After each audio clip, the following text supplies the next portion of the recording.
¿Hay una historia? Si hay una historia, esta empieza hace más de un año. Cuando vi por primera vez Shingeki no Kyojin, mi primer pensamiento fue: este es un anime facho, y al inicio creía tener razón. Pero ahí está la grandeza del titán de ataque. Justo cuando crees que sabes lo que está pasando, las cosas cambian. Y viéndolo en retrospectiva, todo parece tan obvio. Pero la primera vez que lo experimentas, no tienes ni idea. En eso se parece la historia. Las temporadas finales cambian todo. Si al inicio quieres meterte a un culto militar tanático, al final quieres unirte a la JEP de Colombia o a un comité de la ONU para lograr la paz en Medio Oriente. Cuando tienes una afición a la historia, es muy difícil no ver que Shingeki no Kyojin está inspirada en varios eventos reales. En algunas partes son medio sutiles, como en el personaje del comandante Pixis, y en otros momentos... En este video quiero ver algunos de los conflictos que ocurren en Shingeki no Kyojin y explicar cómo se relacionan con el mundo real. Me voy a basar en el anime antes de 2023 y el resto lo supliré con el manga. Algunas personas, al comentar productos culturales, terminan imponiendo su propia visión sobre lo que dice el producto. Yo intentaré no hacer eso, sino que trataré de interrogar al texto y ver qué es lo que realmente dice, aunque es imposible evitarlo del todo, ya que necesitas una teoría que te guíe. También hay que tomar en cuenta que el texto mismo es un pastiche de ideologías políticas y que, como en todo trabajo contemporáneo de ficción, lo que busca es entretener contando una buena historia, no adoctrinar en tal o cual ideología. Mi lectura no es la única posible. Al inicio de Shingeki no Kyojin, los titanes son criaturas sin mente, sin cultura, solo buscan comer personas. Cuando los matan es como cuando, en una película de Marvel, ves que acaban con los enemigos que son una masa de CGI genérico. La humanidad pelea contra un mal absoluto, ante el cual ni la empatía ni la razón funcionan, solo la espada. Pero con el tiempo te das cuenta que el verdadero enemigo no son los titanes, no. El verdadero enemigo está allende la mar. Primero descubres que Bertolt y Reiner son los responsables de los eventos atroces en la Muralla María. Luego que los demás titanes, a fin de cuentas, son solo seres humanos torturados por otros seres humanos. Personas que una vez tuvieron vida e historia, convertidas en cosas. Finalmente ves que todo el continente, el mundo exterior, odia y teme a la isla Paradis, al punto de que exterminarían a todos sus habitantes dada la oportunidad, y que con el ascenso del jaegerismo, muchas personas dentro de las murallas harían lo propio con Marley y con los países de Oriente. Es por esto que no creo que Shingeki no Kyojin sea realmente una historia facha. Sí, le gustan mucho los milicos y tiene una ideología poquito militarista, y en algunos momentos parece propaganda del ejército japonés, pero militarismo no es lo mismo que fascismo. Y después de la cuarta temporada es cuestionable qué tan militarista es en realidad, porque la historia cada vez más reconoce lo horrible de la guerra y empatiza con quienes en teoría son los enemigos. No ahondaremos mucho en esta parte, porque ya lo hicimos en nuestro primer video sobre Shingeki no Kyojin. Sí, esta es una autopromoción descarada hacia un pasado video del canal. En fin, continuemos. En ese sentido se parece mucho a lo que Simone Weil escribió sobre la Ilíada. Todo Shingeki no Kyojin está a la sombra de la desgracia mayor que existe entre los seres humanos, la destrucción de un país. Esta desgracia no parecería más desgarradora si el poeta hubiera nacido en Marley.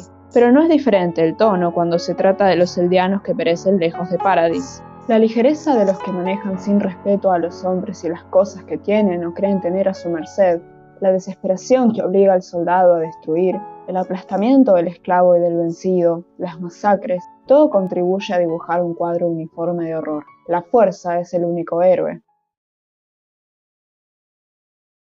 La representación que se hace de los eldianos en Liberio es nada sutil. Aparte, la mitad de ellos tienen nombres hebreos como Levi y hasta la figura porno de Eren, cuentan las leyendas, está circuncidada. Para que vean, eso sí es atención al detalle. Los eldianos del continente se mantienen subordinados por dos motivos. El primero es por el resentimiento que los demás habitantes les tienen por su, en parte falsa, en parte real, historia genocida. Se les tiene confinados en guetos, se les tiene empobrecidos, todo por ese recuerdo de sus pecados anteriores. Importa poco si los actuales eldianos tienen algo que ver con los del pasado, más allá de la genética. Son unos demonios y se les debe tratar como tal. El segundo es más práctico. Aunque parece que los habitantes de Marley desprecian a los eldianos, son uno de sus recursos más valiosos y los necesitan. ¿Pero cómo? Pues porque ellos, y solo ellos, pueden convertirse en titanes. Si tuvieran más derechos, ¿cuántos irían a ese destino igual que cerdos al matadero? Por eso también a algunos se les permite ascender socialmente como guerreros. De esta manera, muchos eldianos se mantienen sumisos, buscando mejorar su situación y la de sus familias. Los únicos que se alejan de todo esto parecen ser los reconstruccionistas, a los que pertenecían Dina Frist y Grisa Jäger. Y ellos son, ¿cómo decirlo amablemente? Muy nacionalistas, algo supremacistas, fachas, terroristas que adoctrinaban niños. En la isla las cosas son un poco confusas. Si bien algunos quieren encontrar vías pacíficas para relacionarse con el continente, la facción jaegerista encuentra fuerza en el mito de la antigua Eldia y busca volver al imperio al que los reconstruccionistas del continente también quisieron llegar. Los jaegeristas terminan apoderándose de la isla.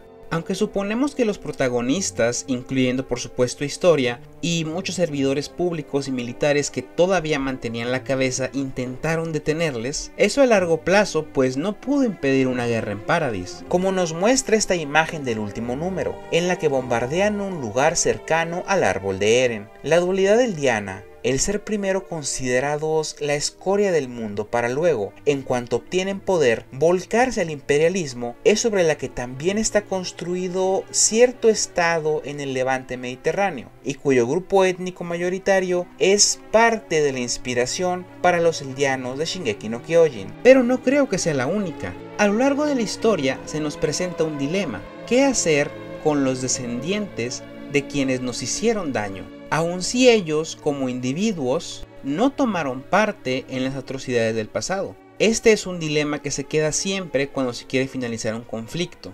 Hay una tercera posible inspiración para los eldianos: los países que alguna vez tuvieron imperios. Recientemente, pues muchos países europeos, Estados Unidos, pero también Japón. Esto debido a los reclamos constantes que se les hacen acerca de sus anteriores conquistas militares y de lo felices que algunos están de recordarlas. Vuelvo a insistir, España nunca fue colonizadora, fue evangelizadora y civilizadora. Los pueblos bárbaros, cuando han transitado desde la orilla de la esclavitud hasta la ribera de la libertad, lo han hecho tras haber sido civilizados. Fueron obligadas por el ejército japonés a prostituirse durante la Segunda Guerra Mundial. De esas miles de mujeres, parte de las 46 aún vivas protestaron en Seúl en rechazo al acuerdo negociado entre los gobiernos surcoreano y japonés para zanjar el histórico conflicto. Sostienen que el acuerdo no es suficiente para honrar la memoria de las víctimas ya fallecidas. Por eso piden compensaciones legales y una disculpa oficial.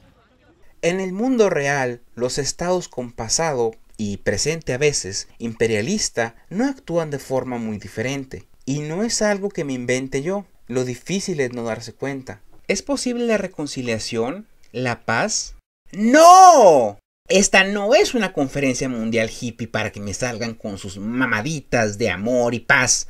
El mundo de Shingeki no Kyojin es un mundo muy pesimista en lo que se refiere a las masas y los estados. Las masas se nos muestran fácilmente manipulables, proclives a caer en el odio más mezquino. Las élites a veces son mejor valoradas, por ejemplo, cuando se hace el golpe de estado en la isla a favor de los militares con Pixis a la cabeza e Historia como reina. Pero el resto de los gobiernos, por ejemplo los que tenían la isla antes del golpe de estado, y los posteriores como los jaegeristas, así como los gobiernos del continente y Shizuru, aparecen muy explícitamente como egoístas, sin que les importe el bien de las masas, y en el caso de los gobiernos del continente, sin ningún interés por cancelar el ciclo del odio. ¿Y por qué hacerlo cuando la guerra es tan buen negocio? La empatía, la reconciliación, el ver a los otros como hermanos, En Shingeki no Kyojin es solamente posible a nivel micro, entre individuos. Son las personas, y cuando mucho también las familias, quienes realmente tienen la intención de cambiar, escucharse mutuamente y detener el odio en el mundo. Verlo es de lo más bonito. Pero luego es triste cuando, a nivel macro, esto no pasa y la historia misma te indica que esto nunca va a pasar.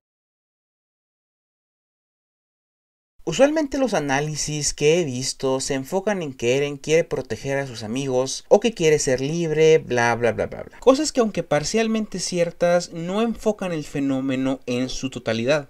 Porque hay razones aún más profundas de por qué el retumbar era inevitable. En nuestro video anterior sobre Ataque a los Titanes, por cierto, hablamos de este mismo tema, pero enfocándonos en las causas personales que llevan a Eren a aniquilar al 80% de la humanidad, así que pueden verlo si gustan. Vayamos a lo básico.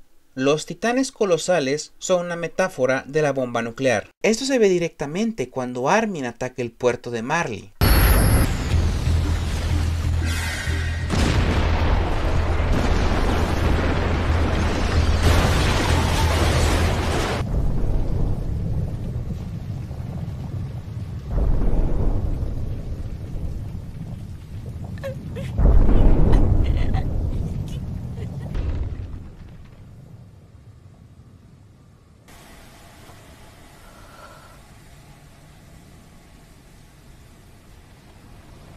Se ve indirectamente en la forma en cómo los marleyanos hablan de estos titanes.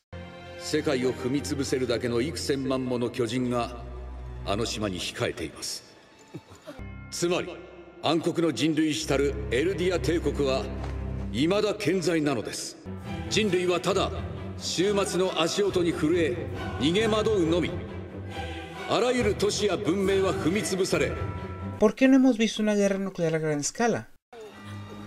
今現在我々の世界がまだ踏み潰されずに存在しているのは偶然である。巨人学会はそうとしか説明できません。 Pero también es porque, si por ejemplo Rusia ataca con armamento nuclear a Ucrania, Francia, Reino Unido o los Estados Unidos podrían atacar con armamento nuclear a Rusia también. Esto se conoce como destrucción mutua asegurada y significa básicamente que yo evito usar armas nucleares porque el resultado va a ser una destrucción tan horrible y sin precedentes en mi país que no merece la pena. Esto no ocurre en Shingeki no Kyojin. Solo un país tiene este poder nuclear. Y vemos muy explícitamente que ni todos los acorazados del mundo pueden contra los titanes nucleares. Entonces, ¿por qué el retumbar era inevitable? El plan original era hacer un retumbar chiquito, que solamente atacara a la flota que iba a atacar la isla. Un plan decente, digo, iban a haber víctimas civiles evidentemente, nunca faltan en un plan militar moderno, pero bueno, Marley no les atacaría por lo menos por 50 años, como dice Hanji. En este caso, como ya dijimos, Marley no ataca Paradis. Pero ¿y Chizuru? En algún momento los marleyanos iban a molestar porque estaban comerciando demasiado con la isla. En ese caso, si lo piensan desde la perspectiva de Marley, es mejor atacar a Chizuru, un país que, se nos dice, lleva debilitado 100 años, no tiene acceso a una marina grande y tampoco tiene titanes colosales. Esto ya ha pasado, por cierto. En la Guerra Fría, por ejemplo, Estados Unidos no iba a atacar a la Unión Soviética, pero sí a sus países aliados y viceversa. Y como Shingeki no Kyojin está muy basado en el mundo real, podemos pensar que los estados operan de forma parecida. Esto pone a Paradis en una situación desesperada. O atacan con el retumbar, o se quedan viendo cómo masacran a sus únicos aliados. Ahora bien, a diferencia de las naciones hoy día, Paradis no se enfrenta a una nación nuclear. Ni Marley ni la gente de Medio Oriente tienen algo parecido al retumbar. Solo una vez en la historia ha sucedido que un país tiene algo tan fuerte como una bomba atómica cuando el resto del mundo no. ¿Y qué pasó esa vez? Por lo tanto, ¿por qué esperaríamos que Paradis actuara diferente? Es imposible saber si Marley se rendiría a la primera, a la segunda, a la 10ª ciudad destruida. Recordemos que en su momento muchos militares japoneses aún querían seguir peleando y casi se salen con la suya. Lo único que podemos asegurar es que alguna forma de retumbar habría ocurrido si consideramos las condiciones materiales.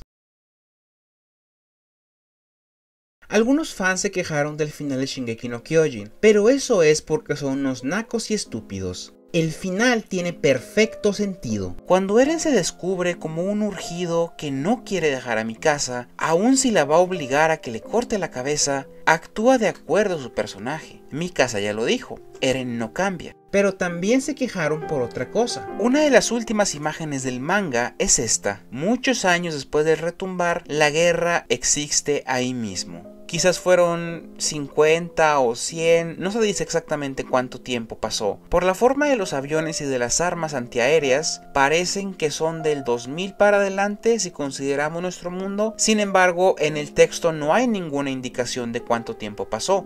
He visto a fans quejarse, diciendo que esto destruye la misión de Eren, ya que quería acabar con el ciclo del odio. Yo estoy de acuerdo, pero mi idea es que en lugar de arruinar la historia, esta es la coronación perfecta de las perras mamadas de Eren Yeager. La historia, mostrándonos cómo, aún acabando con el 80% de la humanidad, van a seguir habiendo guerras, nos da un mensaje muy claro. El genocidio no sirve. Aun si matas a la mayoría de personas que sostienen un modo de producción o un sistema político, no estás matando al sistema político o al modo de producción, el cual puede resurgir. Además, tampoco ayuda el darle el control de tu isla a un grupo supremacista eldiano. Eren, eres un pendejo. El problema del genocidio, aparte de que matas gente, como diría Hanji, es que aún haciéndolo, no vas a lograr nada duradero. El odio se abre camino. En el episodio 22, durante el arco de la expedición más allá de las murallas, la Legión de Exploración huye de una horda de titanes, pero no pueden. Entonces Levi da la orden: tiren los cadáveres de nuestros compañeros para aligerar el peso de las carretas y distraer a los titanes. Esto horroriza a todos, incluyendo a 2 soldados que anteriormente pusieron en riesgo sus vidas tratando de salvar el cadáver de su amigo. Cadáver que ahora deben tirar como si fuera un fiambre para salvarse. Este es uno de los momentos más difíciles de ver en el anime, y admito que yo me tuve que tomar un respiro cuando lo vi. La contemplación de los cadáveres es una constante en Shingeki no Kyojin. El cadáver de Sasha es lo que marca un antes y un después en la historia. Es la transición hacia su parte más trágica. El momento en que Jin ve el cadáver de Marco es el momento en el que empieza a cambiar. Incluso el hablar de convertirse en un cadáver es algo importante, como pasa casi cada vez que Erwin Smith se dirige a sus tropas. La fuerza es lo que hace de quien quiera que le esté sometido una cosa. Cuando se ejerce hasta el extremo, hace del hombre una cosa en el sentido más literal, pues hace de él un cadáver. Había alguien, y un instante después, no hay nadie. Cuanto más conocemos la verdad de este mundo, más cambia el cómo vemos la guerra y la muerte. Levi es el más sanguinario exterminador de la Legión de Exploración, pero casi vomita cuando se entera de que los titanes son seres humanos. El ataque de la Legión a Liberio, aunque exitoso, es horrible, ya que vemos a estos personajes con los que empezábamos a empatizar convertirse en cadáveres. Armin, luego de volar el puerto, se horroriza cuando, en la batalla del muelle, Annie, Reiner y los demás protagonistas atacan a las tropas de esa Floch. No sentimos, como en las batallas de las primeras temporadas, felicidad porque estén ganando. Es más un sentimiento agridulce, incómodo. El arrancar la vida de un ser humano, aunque pueda ser necesario en el momento, sigue siendo algo horrible. La contemplación de los cadáveres concluye con el mayor sacrificio, Mikasa cortando la cabeza de Eren. La vemos a ella, abrazándola, como una imagen de la Virgen con Cristo.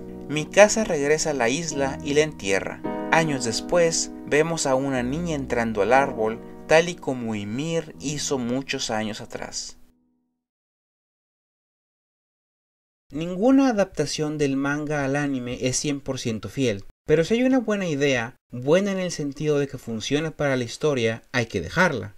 No importa que los fans chillen como perras. El final de Shingeki no Kyojin tiene todo el sentido del mundo y moriré defendiendo esta idea. Es bueno que se muestre la futilidad de las acciones de los dictadores. Es bueno que se entienda que debemos sanar las heridas entre naciones que tuvieron conflictos, que se vea cómo el odio solo puede llevar a más odio, y que se vea cómo el problema no son las personas de tal o cual grupo, sino las ideologías y los estados que no tienen ningún interés en detener los conflictos. Muchas gracias por ver, y recuerden que todos somos la generación de cristal. Hasta la próxima.